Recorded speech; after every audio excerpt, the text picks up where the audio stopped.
In December of 1872, beneath the shadowed hills of Laurel, Mississippi, an estate long thought respectable hid a secret so macabre that the county would speak of it only in whispers. Belle Fontaine, a grand house of brick and iron, with verandas that creaked under the weight of history, became a laboratory of grief, obsession, and methodical cruelty. A young woman, Eleanor Rutledge, stood at the altar, alone. Her fiancé, already dead, lay in his coffin at her feet. The wedding did not stop. It was recorded in journals now long suppressed, where candlelight flickered across pages filled with chemical formulas, obsessive notes, and lists of victims whose names were quietly erased from the town. 3 months later, the dead man was seen walking the property again, still clad in his burial suit, and from that day forward, life and death at Belle Fontaine became something darker, something organized, something that the world was never meant to witness. This is the story of the bride of Laurel Hill, and it all begins with a system of horror, carefully documented, meticulously executed, and almost impossibly concealed. Before we continue with the forbidden account of Captain Henry Alden and the horrifying vow that bound him beyond the grave, take a moment to subscribe and turn on notifications. Tell us in the comments what state you're listening from so that Fear Classified team knows about its family geographics. Now let's return to Mississippi, 1872. There are towns in the South where time moves differently. The air feels heavier, the soil richer, as though it remembers every step that's pressed upon it. Laurel Hill, Mississippi was one of those places. A name nearly erased from maps, its last census taken in 1870, recording just over 412 souls, most of them tenant farmers, widows, or the last surviving sons of the war. Before the tragedy that would define it, Laurel Hill was ordinary, if such a word could ever describe a town born from defeat. The Civil War had ended scarcely 7 years earlier, and the scars of it showed in every fence post and porch beam. The courthouse was a hollow ruin, its clock frozen since Sherman's troops had passed through. Families who had once ruled vast plantations now lived on scraps of what they had left, their grandeur reduced to ghosts and ledgers. Among these was the Rutledge family, old money, old pride, and an estate that once covered nearly 1,200 acres along the high bluffs above the Mississippi River. The manor, called Belle Fontaine, was a relic of pre-war opulence, 2 stories of whitewashed brick, 12 columns carved from imported marble, and a veranda that stretched from east to west like an unbroken gaze over the valley. Even in decay, it commanded reverence. Even in ruin, it demanded silence. By 1871, Belle Fontaine belonged to Judge Silas Rutledge, patriarch of the family and one of the last surviving justices of the Adams County Circuit Court, a man of letters, refinement, and secrets. Locals remembered him as severe but fair, a widower who raised his only daughter, Eleanor Grace Rutledge, in near isolation. She was 26 that spring, pale and educated, with the quiet composure of someone who'd lived more among books than people. The judge's wife, Margaret Rutledge, had died of fever in 1856, or so the records claimed. No one attended her burial, but the Reverend, the undertaker, and Silas himself. The parish register for that date contained only a single entry: Mrs. M. Rutledge, interred privately by request of husband, cause of death, fever unconfirmed. Behind the estate, the family maintained a small private cemetery, 10 stone markers surrounded by wrought iron fencing, shaded by magnolia trees. That ground would become the heart of what was later called the Laurel Hill affair. But in 1871, it was still a place of roses and marble angels. The judge's servants tended the graves weekly. Eleanor was often seen walking there near dusk, reading aloud from a small leather-bound volume, her mother's prayer book. Locals said she was lonely. The truth was far stranger. That summer, Captain Henry Alden arrived in Laurel Hill. A veteran of the Confederate 21st Infantry, he was a man remade by war. Scarred at Petersburg, rumored to have survived a bullet through the chest. After the surrender, he found work surveying levies for the county and eventually became a frequent guest at Belle Fontaine. The courtship between Henry and Eleanor was cautious, almost secretive. In her letters, preserved later in fragments, she described him as a man both brave and burdened, whose eyes carried the memory of smoke. By autumn, they were engaged. The announcement, printed in the Natchez Courier on October 2, 1871, read simply, Miss Eleanor G. Rutledge to wed Captain Henry Alden, CSA, on the 14th of November, Belle Fontaine Chapel. But the ceremony would never happen. On November 11th, just 3 days before the wedding, Captain Alden was struck by yellow fever, the third case reported in Laurel Hill that month. By dawn on the 12th, he was dead. Or so the town believed. The fever took him swiftly.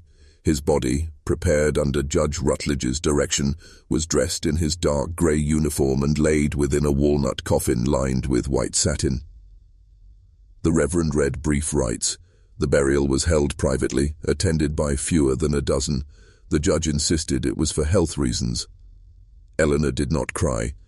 She stood beside the open grave and whispered something no one could hear. Then she placed a single camellia in the coffin before it was sealed. 3 days later she announced, to the horror of the Reverend and the town, that the wedding would proceed as planned.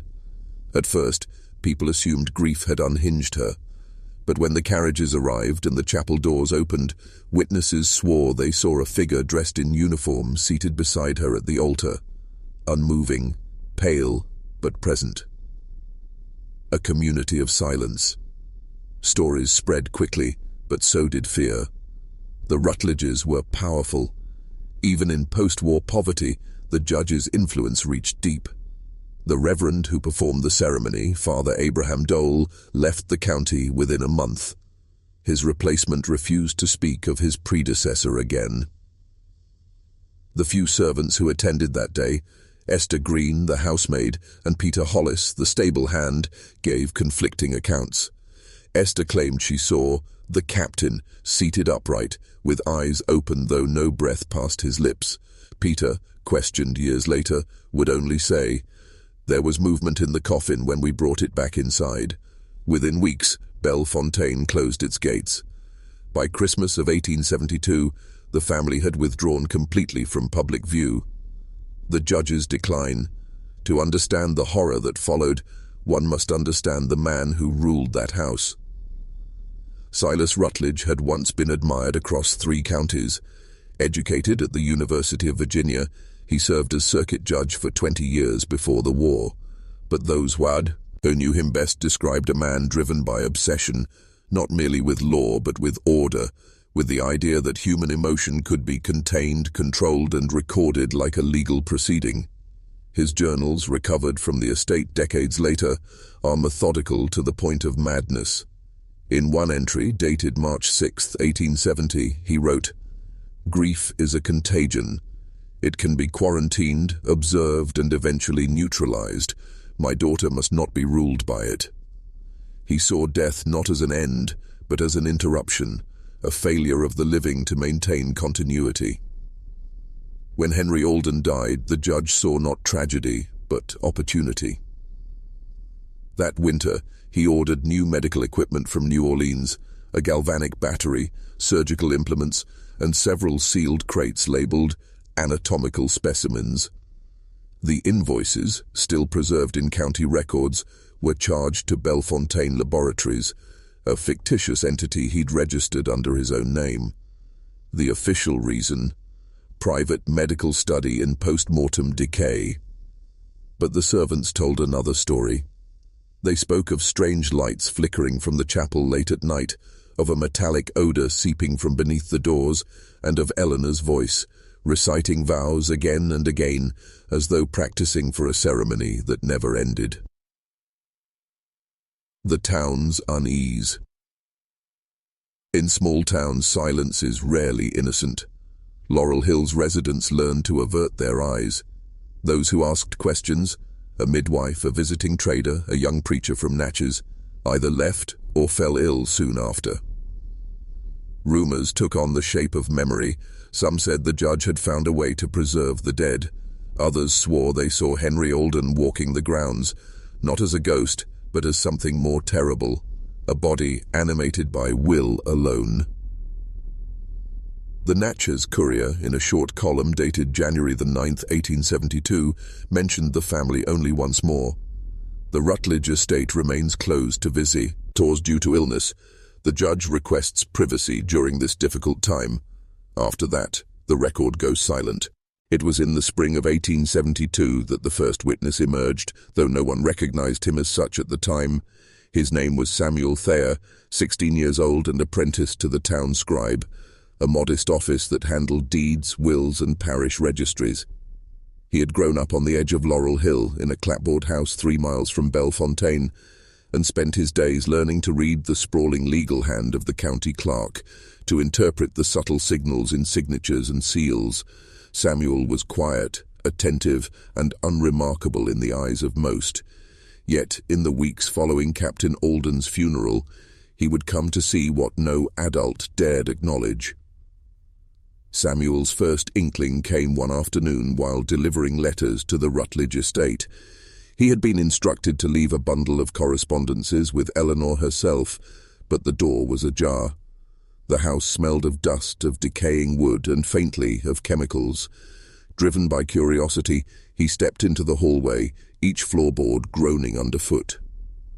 From the doorway to the library, he noticed a drawer in the judge's desk, slightly open.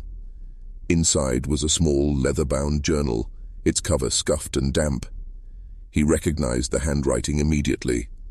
Judge Silas Rutledge's precise, looping hand, the same he had seen in court documents just months before. With trembling fingers, Samuel opened the journal. The first pages were innocuous, detailing the estate's accounts, payments for imported furniture, and receipts for medicinal herbs.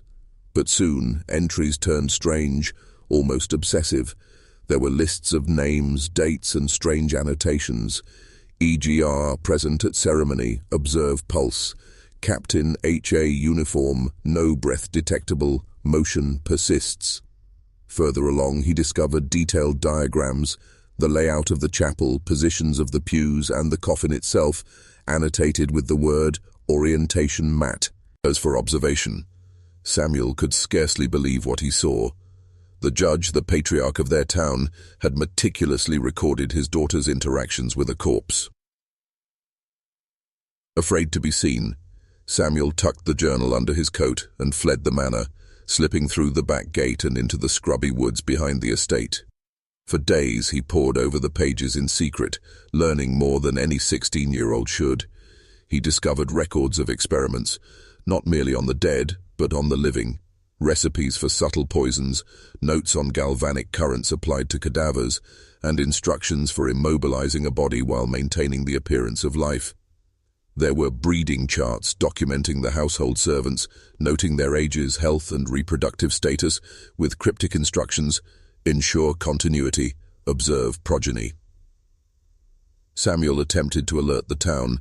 He went first to the local constable, an aging man named Jebediah Clark, who had served the county since before the war.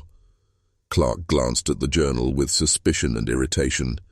"This is nonsense, boy," he said, his spectacles sliding down his nose.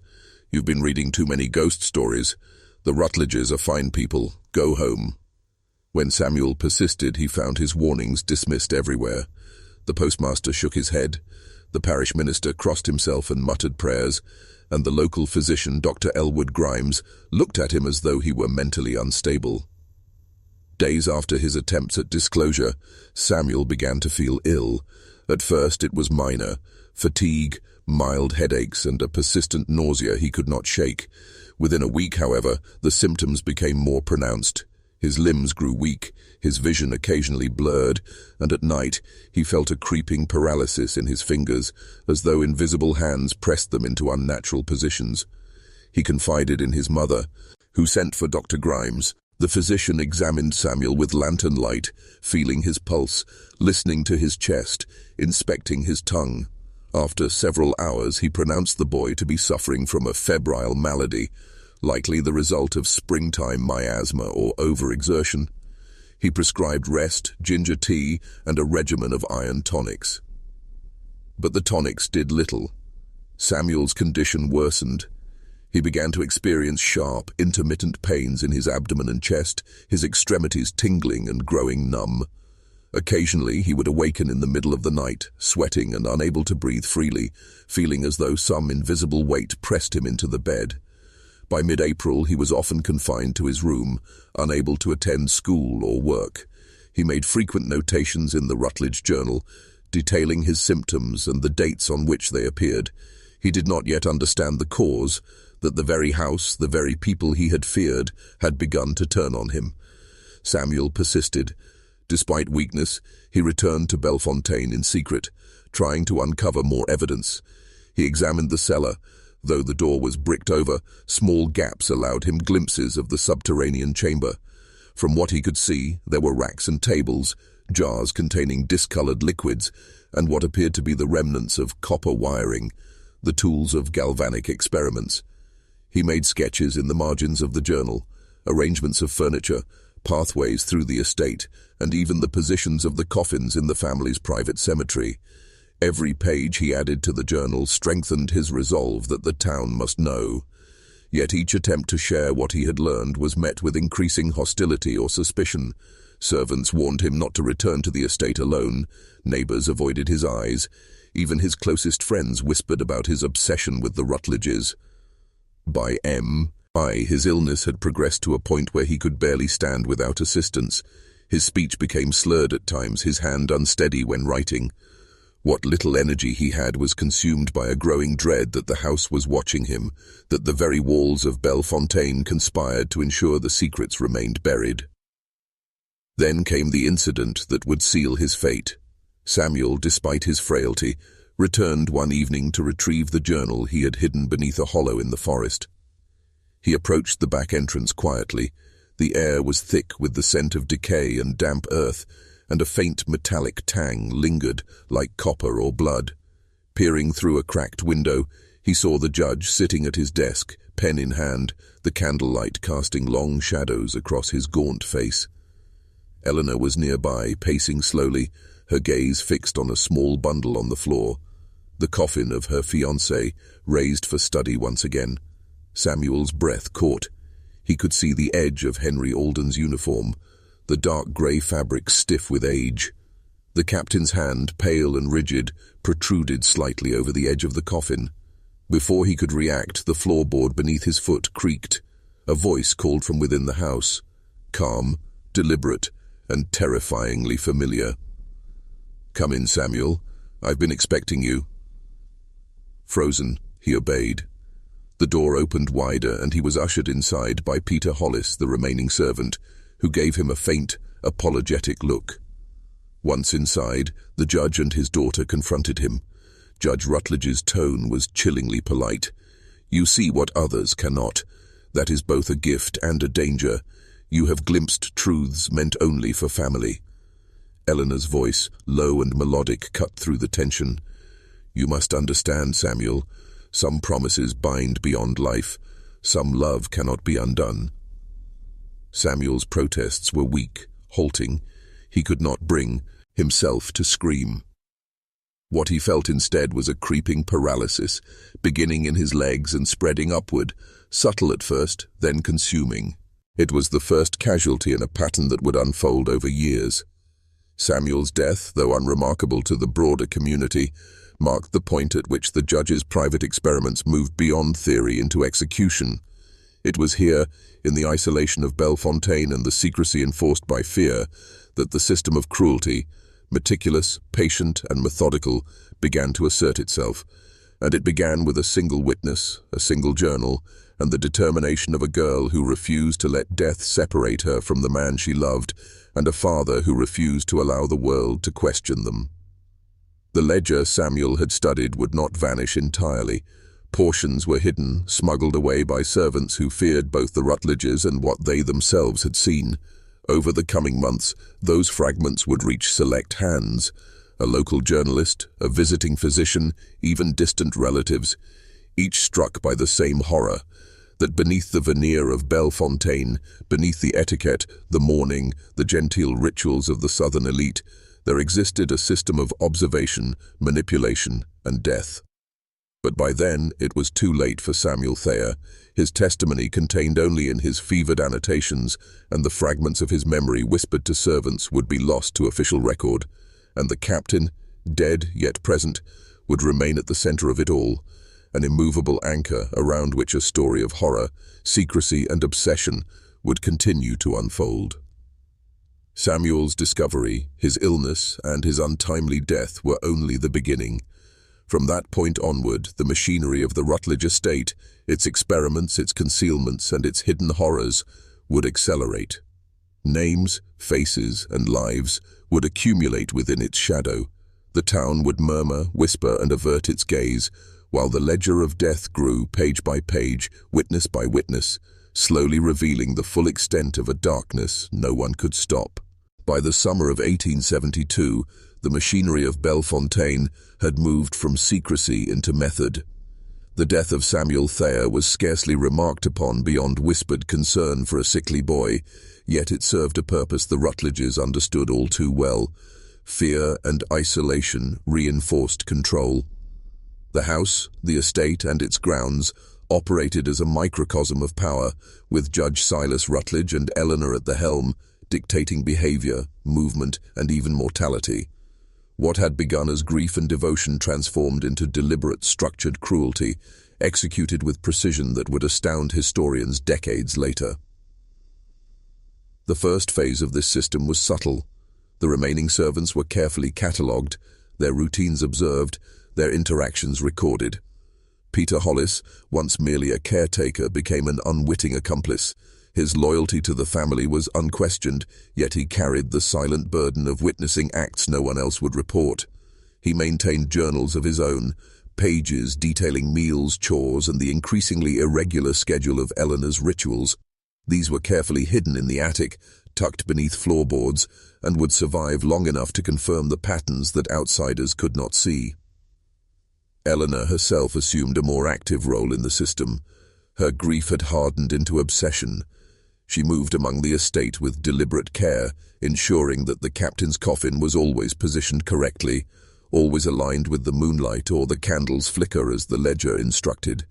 She observed its form with a diligence bordering on ritual. It was said that she spent hours tracing the lines of the coffin's edges with her fingertips, whispering vows she had spoken at the ill-fated wedding. Her notes, discovered decades later, suggest she believed that motion, however imperceptible, could be induced through repetition, attention, and the strategic application of galvanic currents delivered via copper wiring and other apparatus hidden beneath the floorboards. By autumn, the system expanded. Judge Rutledge's ledger entries, painstakingly recorded in iron gall ink, revealed the introduction of controlled chemical compounds. These were not lethal in single doses, but progressive in their effect.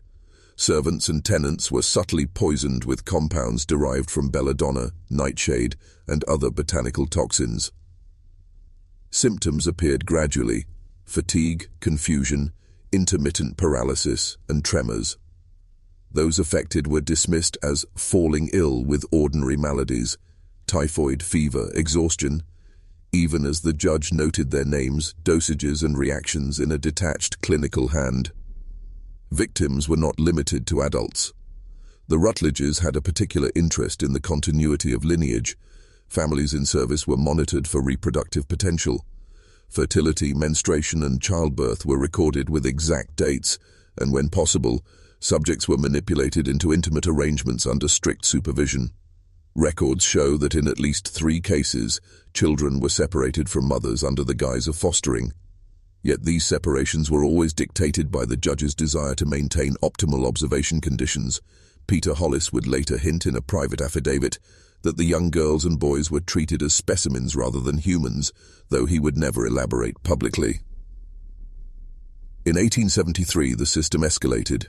Judge Rutledge enlisted 2 accomplices whose professions provided cover and legitimacy.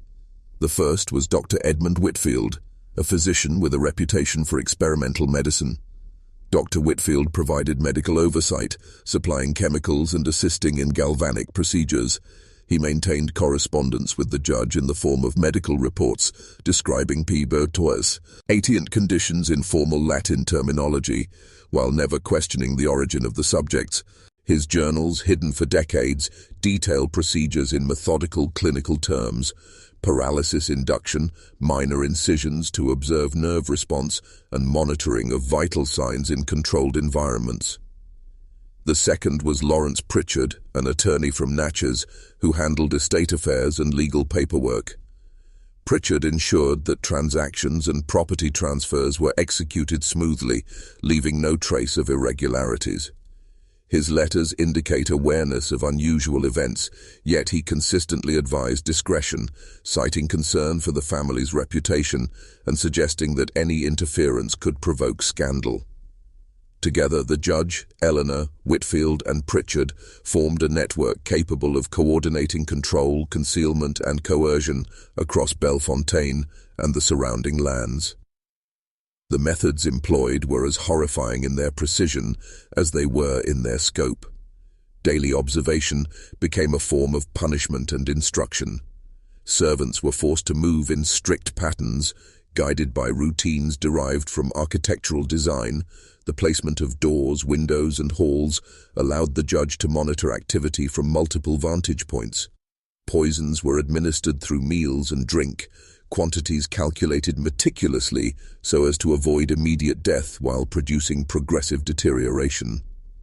Conscious paralysis was induced gradually, fingers stiffened, muscles weakened, sensations dulled, yet the mind remained alert, aware of one's helplessness.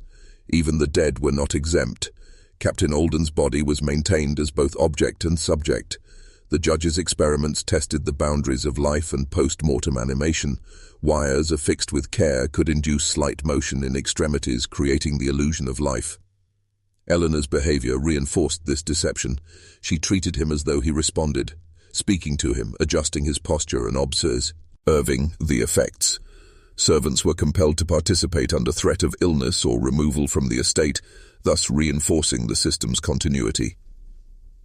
During this period, multiple named victims were documented. Women, men, and children, each with a distinct backstory meticulously recorded by the judge. Mary Duval, a servant girl of 13, became ill after repeated exposure to administered toxins. Her diary, later discovered, recounts a slow fading of strength, trembling hands, and the sensation of being watched even while asleep. Thomas Kendrick, a young farmhand, was forced to perform tasks while experiencing nerve impairment, causing repeated falls and bruising. And Clara Benton, a distant cousin brought to the estate under the guise of education, was separated from her family and confined to a small chamber for study, emerging weeks later pale, weakened, and silent. The social manipulation was equally systematic. Outsiders, including neighbors and visiting traders, were subtly dissuaded from probing the estate.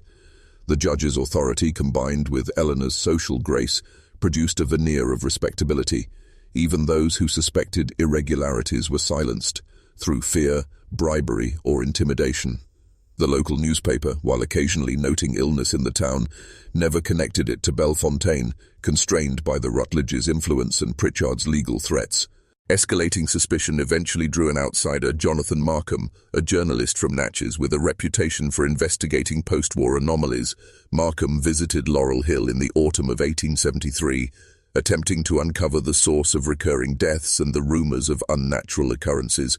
He was met with evasive courtesy at first. Interviews were brief, servants instructed to avoid him, and letters denied access to the judge's personal office. Markham eventually caught sight of Eleanor in the chapel, reciting words before a sealed coffin.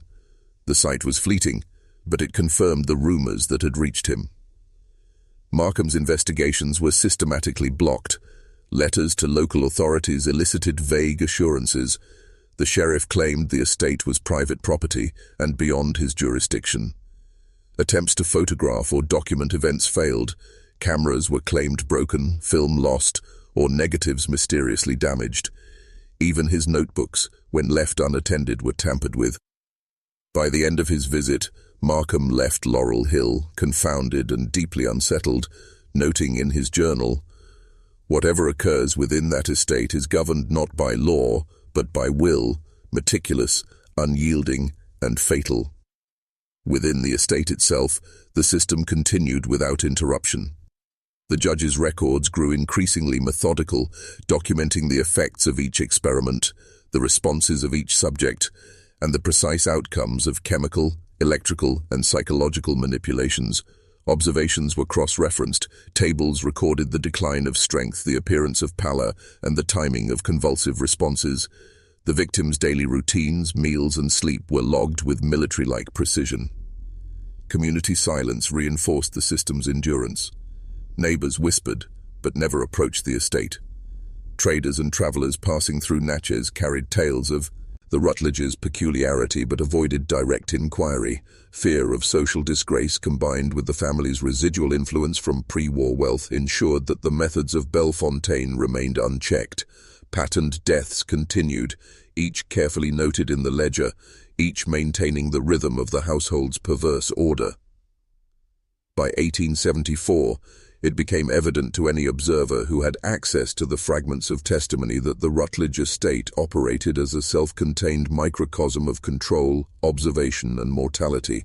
The judge's intelligence, Eleanor's devotion, and their accomplices' complicity formed a system designed not for convenience or wealth, but for experiment, preservation, and domination.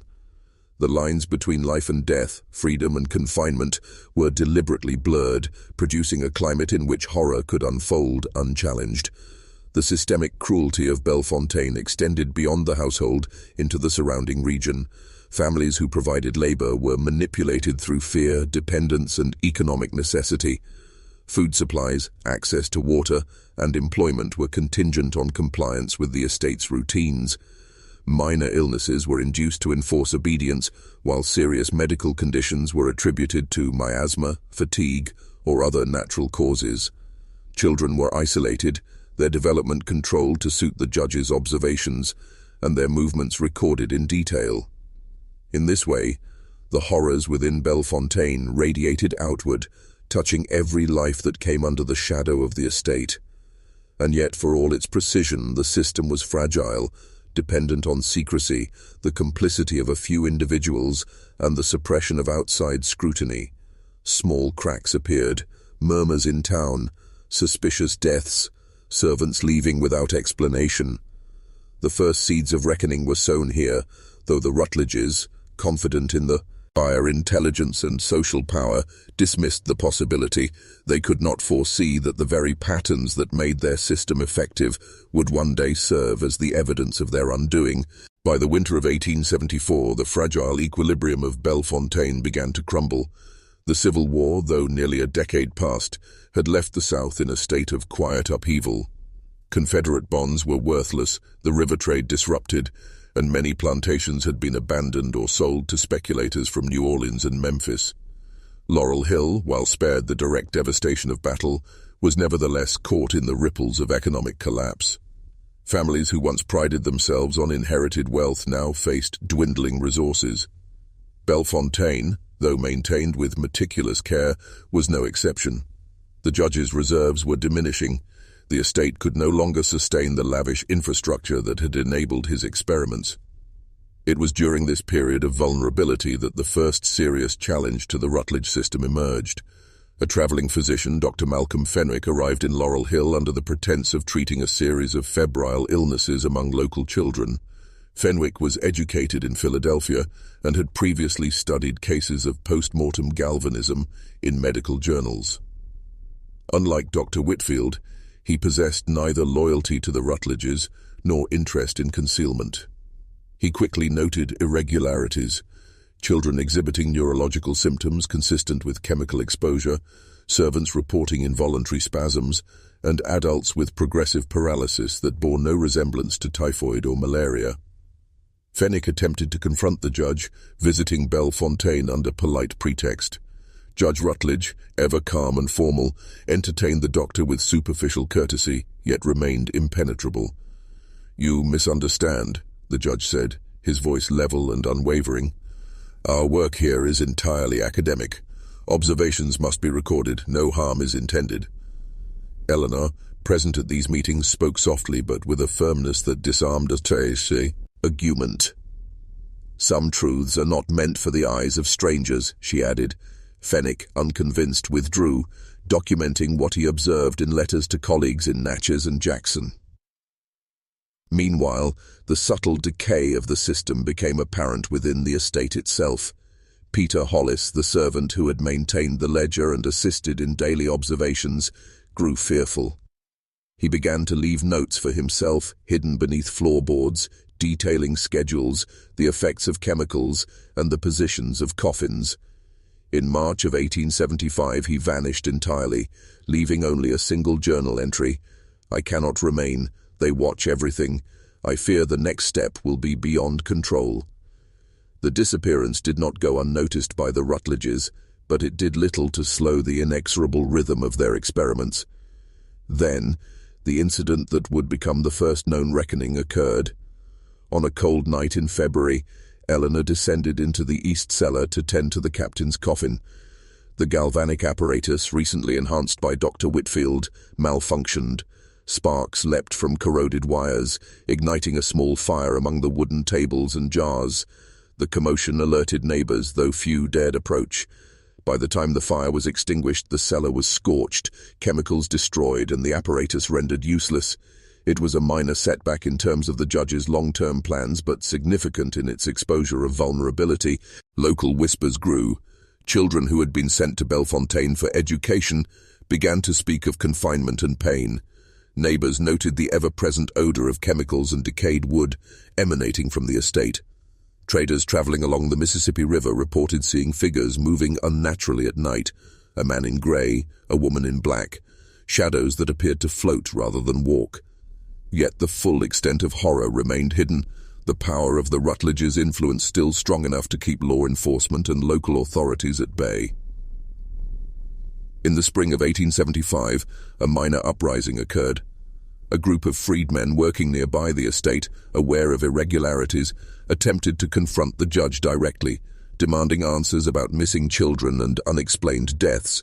Judge Rutledge, ever composed, summoned the local militia, a handful of men loyal to his family from before the war, and confronted them with authority and veiled threats.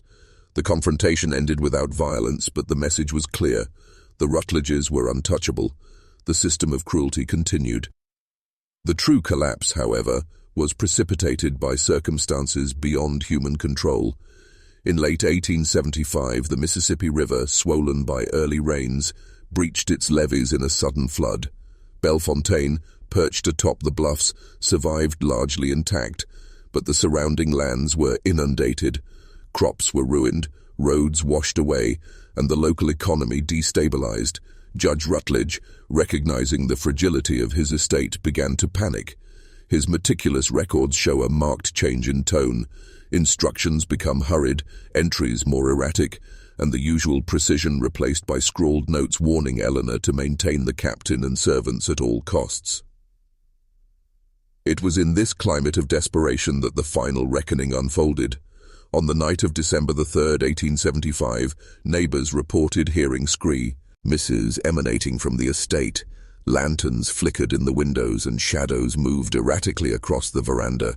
When townsfolk approached the gates, they found them locked, barred from entry. By dawn, the estate appeared deserted. No evidence of violence was immediately visible, only the faint smell of chemicals lingering in the damp winter air. Over the following weeks, rumors proliferated.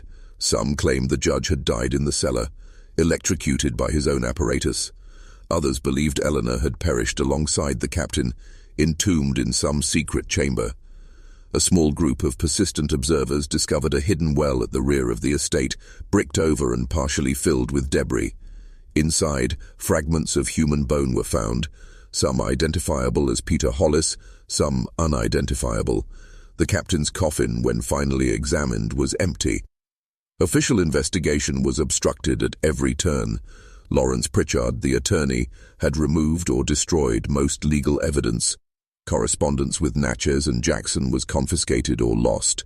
Local authorities, unwilling to confront the power and influence of the Rutledge name, issued statements of inconclusive circumstances and allowed the estate to fall into ruin. Scholars later examining the remains of Belle Fontaine speculated that the family may have fled, perished in the cellar, or perhaps taken the captain's corpse with them. Competing theories proliferated, yet no definitive conclusion could ever be drawn. Despite the lack of official resolution, patterns of justice, or perhaps poetic irony, emerged. Several individuals who had assisted the Rutledges, including Dr. Whitfield, disappeared mysteriously within months. A local correspondent writing for the Natchez Courier noted in 1876, "Those who served the house of Belle Fontaine vanish as quietly as the wind, leaving only questions and empty chairs." His surviving servants either fled, settled in distant counties, or died under circumstances later deemed suspicious. Over the next decade, Laurel Hill itself became a shadow of its former self. The estate, abandoned, fell into ruin. Windows shattered, floors rotted, and the magnolia trees surrounding the private cemetery grew unchecked, their roots pushing through iron fencing and marble slabs. Locals avoided the property, speaking in whispers about the bride who married a corpse, about a man in grey walking the grounds, and the judge whose intellect had enabled horrors no human should witness. Even decades later, the story persisted, fragmented and distorted by oral tradition. Scholars in the 1920s, investigating rumors of chemical experiments and post-mortem animation, discovered references to Belle Fontaine in estate inventories and county ledgers. Though the physical evidence was scant, a scorched cellar, corroded tables, fragments of journals, the pattern of cruelty was unmistakable.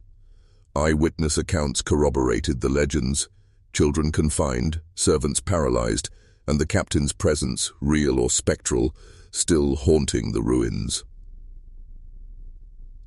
By the mid-20th century, archaeological efforts uncovered portions of the annex described in Judge Rutledge's ledger: partial galvanic apparatus, tables lined with corroded metal clamps, and fragments of copper wiring. While local authorities, pressured by descendants of prominent families, downplayed these findings, historians recognized the unmistakable truth: the system constructed at Belle Fontaine had been deliberate, methodical, and lethal. The reckoning, it seemed, had occurred outside the bounds of law.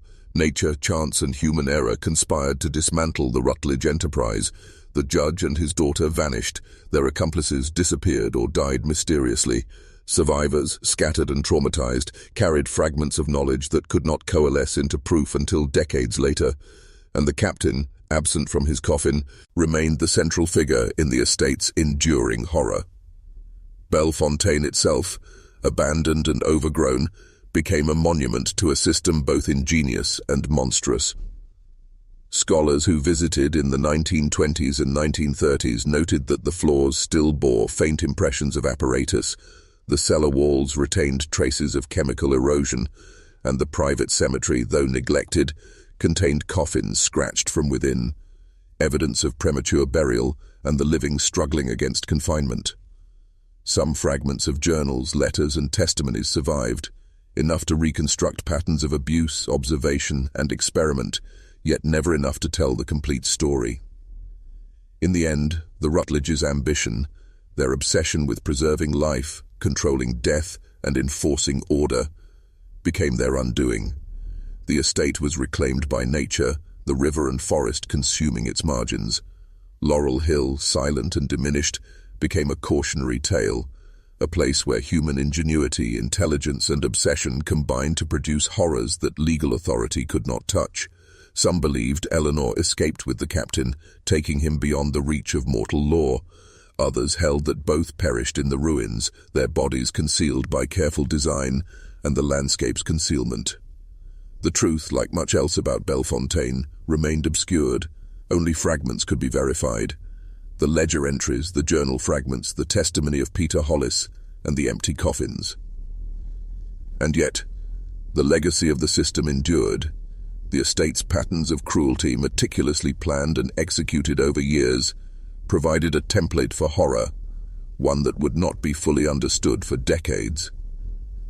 The reckoning had dismantled the human agents of cruelty, but the evidence of their work, the traces of lives controlled, manipulated, and extinguished, remained embedded in the land itself. Belle Fontaine, though silent and abandoned, spoke to those who listened, a testimony to obsession, intellect, and the darkness that can flourish when society turns a blind eye. Decades had passed since the last confirmed sighting of the Rutledges, yet the shadow of Belle Fontaine lingered over Laurel Hill. By the 1920s, the estate had become an overgrown relic. The iron gates rusted, the clapboard walls warped, and the roof sagging beneath decades of neglect. Trees rooted in the foundations, ivy strangled brickwork, and the cemetery, once carefully maintained, was now a tangle of magnolia and thorn, tombstones leaning at odd angles, their inscriptions weathered to near illegibility. Those who remembered the horrors spoke only in whispers, afraid that the land itself retained memory. Children dared not approach, and adults avoided even glancing at the property, claiming the air was heavy, oppressive, as though it breathed with the recollections of lives long extinguished. It was in 1923 that the first serious attempt to uncover the truth of Belle Fontaine occurred. Dr. Evelyn Harcourt, a historian and amateur archaeologist from New Orleans, had been drawn to Laurel Hill by persistent rumors recorded in county ledgers and scattered newspaper clippings. She was intrigued not only by tales of premature burial and post-mortem animation, but also by the mentions of chemical experimentation, galvanic apparatus, and a family whose influence had effectively silenced witnesses. Harcourt's notebooks show her methodical approach. She studied census records, wills, land deeds, and letters housed in the state archives. Many had been deliberately misfiled or altered, but small discrepancies suggested a deliberate pattern of suppression. Upon visiting the estate, Harcourt noted immediately the physical markers of prolonged human cruelty. The cellar, partially collapsed, still contained fragments of copper wiring, scorched wood, and rusted clamps, tools that had once facilitated the judge's experiments. The private cemetery revealed traces of tampering. Turds, home coffins scratched from the inside, others shifted from their original placement, and a few entirely missing. Her notes described the sensation of walking among the graves as stepping through decades of deliberate fear, where each marker spoke of observation, control, and silent suffering. Harcourt's investigation drew attention from local authorities, many of whom were descendants of families that had either benefited from or assisted the Rutledges. Efforts to photograph the estate or conduct a formal excavation were met with bureaucratic obstruction, claims of property rights, and subtle threats. Letters arrived from unnamed individuals warning that continued inquiry could stir forces best left undisturbed. Nevertheless, fragments of the Rutledge ledger, Peter Hollis's annotations, and surviving personal letters provided enough context to corroborate oral tradition. The estate had been a systemized network of control, cruelty, and observation, executed with clinical precision over decades. By the late 1920s, the legend of Belle Fontaine had begun to circulate beyond Laurel Hill. Academic journals published cautious analyses of the estate, referencing notes from Dr. Harcourt and a handful of surviving documents. These analyses described the patterns of slow poisoning, progressive paralysis, forced reproduction, and psychological manipulation, noting how the judge's meticulous records allowed a historian to trace cause and effect even when official records were missing. Scholars marveled at the intelligence behind the system, acknowledging that such cruelty could only be maintained through a combination of social influence, secrecy, and bureaucratic manipulation. Local oral traditions preserved fragments of the story as well, though these were inevitably colored by time and memory. Elders recounted a woman who married death, speaking of Eleanor Rutledge performing rituals before her fiancé's coffin. Children remembered hearing the man in grey walking the grounds at night, though parents dismissed these tales as fanciful. In interviews recorded by Harcourt, a few older residents recalled servants disappearing, children falling ill mysteriously, and the strange noises that had emanated from the estate in the years immediately following the judge's disappearance. While these accounts were fragmentary, together they painted a coherent picture. Belle Fontaine had been a place where normal life and natural law were suspended, replaced by a system both intricate and horrifying. By the 1940s, as the estate continued to decay, new discoveries reinforced the pattern of cruelty. Professor Theodore Langley, a folklorist and historian, visited Laurel Hill to examine the journals collected by Harcourt. He noted detailed observations of premature burial, scratched coffin interiors, signs of suffocation, and evidence that bodies had been manipulated post-mortem to simulate movement. Langley's report, published in a regional historical review, concluded that the Rutledges had employed a combination of chemical agents, galvanic apparatus, and psychological control to maintain dominance over both the living and the dead. The systematic documentation of victims, their symptoms, and their eventual deaths suggested an intelligence and intentionality that transcended ordinary cruelty. Descendants of the Rutledges still lived in the region, often unaware of the full extent of their ancestors' actions. Some inherited portions of the estate, others occupied nearby towns, but few spoke of Belle Fontaine. Attempts to investigate these families' reaves allayed a persistent desire to suppress knowledge.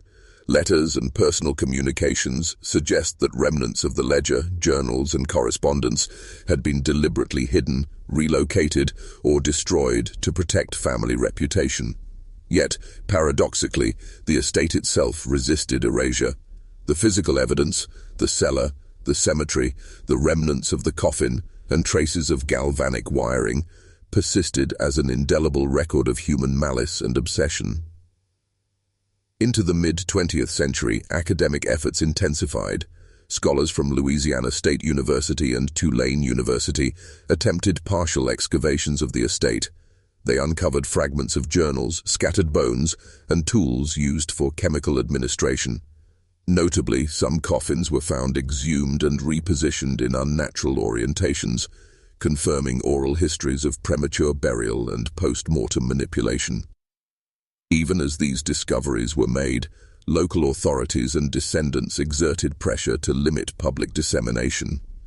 Newspaper articles were suppressed, and formal reports were often classified as sensitive estate matters. The evidence remained, yet access was carefully controlled. By the 1950s, the cumulative documentation allowed historians to reconstruct the system of cruelty with remarkable clarity. The patterns of poisoning, paralysis, forced reproduction, psychological terror, and manipulation of death were all discernible. Victims could be identified by name, where records survived: Mary Duval, Thomas Kendrick, Clara Benton, and others whose lives had been extinguished or altered irreversibly. Even the movements of the captain's body, whether alive, post-mortem, or artificially animated, could be traced through surviving journal entries and eyewitness accounts. Modern visitors to the site report an uncanny atmosphere. Photographs capture strange distortions, shadows appear where none should exist. Local residents recount fleeting glimpses of figures resembling the captain or the judge moving silently among the trees. Some attribute these phenomena to natural causes: fog, light, the imagination. Yet others believe the estate itself has retained memory, a persistent echo of the methodical cruelty once practiced within its walls. Archaeologists who have studied the site note that certain features of the ruins, including scratched coffins, rusted apparatus, and disturbed soil, are difficult to explain by natural decay alone. Despite the passage of more than a century, some fragments remain tantalizingly elusive. Portions of the Rutledge ledger have never been recovered. Peter Hollis's full journal has disappeared, presumed destroyed. The captain's body, still the focal point of speculation, was never conclusively located, and while surviving journals, letters, and oral testimonies allow historians to reconstruct much of the story, uncertainty persists. Some argue that additional victims may never be known, hidden records lost to time, and elements of the system that were never documented remain forever beyond comprehension. The legacy of Belle Fontaine is thus both historical and spectral. The estate, now abandoned and reclaimed by nature, stands as a silent witness to the intelligence, obsession, and cruelty of the Rutledges. Scholars, journalists, and local historians continue to visit, piecing together fragments of journals, letters, and eyewitness accounts. They cross-reference oral tradition with archival records, constructing a timeline that spans from the early 1870s through the mid-20th century. Each fragment reinforces the notion that the horrors of the estate were deliberate, calculated, and persistent. Some secrets, buried in Laurel Hill, may never be fully revealed. Fragments of journals, whispered oral histories, and scattered artifacts hint at dimensions of the Rutledge system still unknown. The estate itself resists total erasure, reminding modern observers that history, however concealed, is rarely destroyed entirely. Belle Fontaine, abandoned and overgrown, continues to provoke unease, curiosity, and fear, a monument to methodical horror whose echoes remain inscribed in the land. Even now, historians visiting the ruins report a sense of observation, a lingering impression that the estate watches those who intrude. Some interpret this as residual psychological effect. Others, more credulous, claim it is the manifestation of a system so deliberate and intense that it has left an imprint beyond death. In either case, the lessons of Belle Fontaine endure.